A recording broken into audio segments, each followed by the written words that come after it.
Assalamualaikum warahmatullahi wabarakatuh. Perkenalkan, nama saya Buku Setiaji, NPM A1H021029, dosen matkul Dr. Muhammad Kristiawan MPD, matkul filsafat.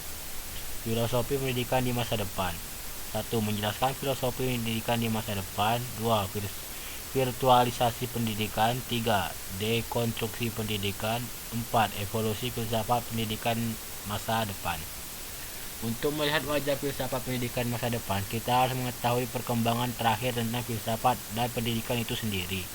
Gambaran masa depan itu diperoleh melalui fakta-fakta yang ada di masa kini, ditambah dengan berbagai kemungkinan yang masuk akal yang akan terjadi di masa yang akan datang.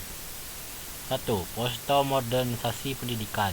Reaksi atas konsep-konsep sebelumnya ini biasanya diwadahi dengan istilah konsep postmodern. Kata post berarti setelah, sedangkan modern artinya setelah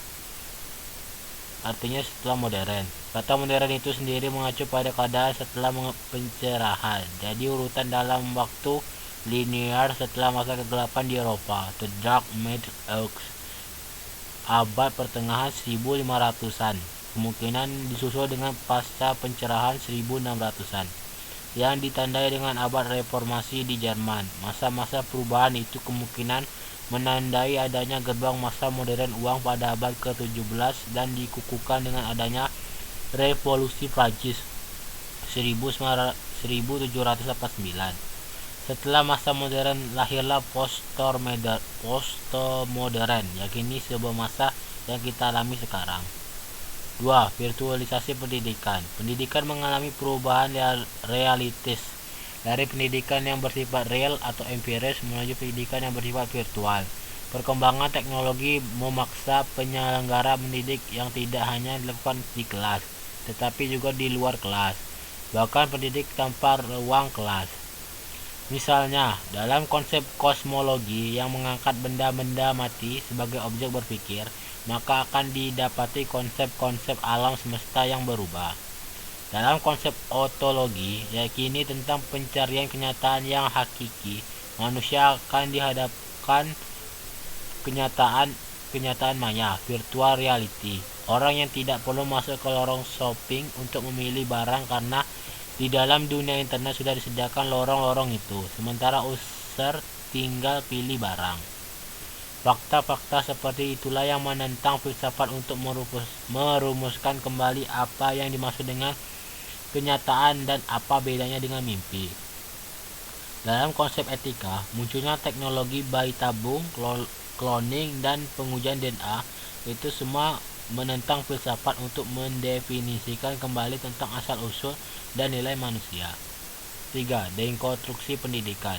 Dalam lapangan ilmu-ilmu humaniora, metode yang dimanfaatkan untuk mendobrak konsep sebelumnya biasanya dikenal dengan dekonstruksi. Kata ini merupakan bentuk dari ibuhan de, yang berarti merusak, dan konstruksi yang berarti bangunan.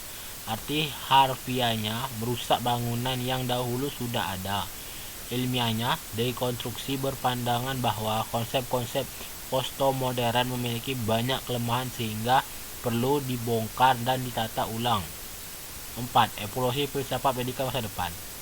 Filsafat pendidikan masa depan ditandai dengan adanya perubahan tatanan perspektif filsafat itu sendiri. Ketika metafisika dikatakan mati, misalnya, metafisika baru telah muncul. Demikian pula ketika dikatakan filsafat telah mati, maka akan timbul filsafat yang baru.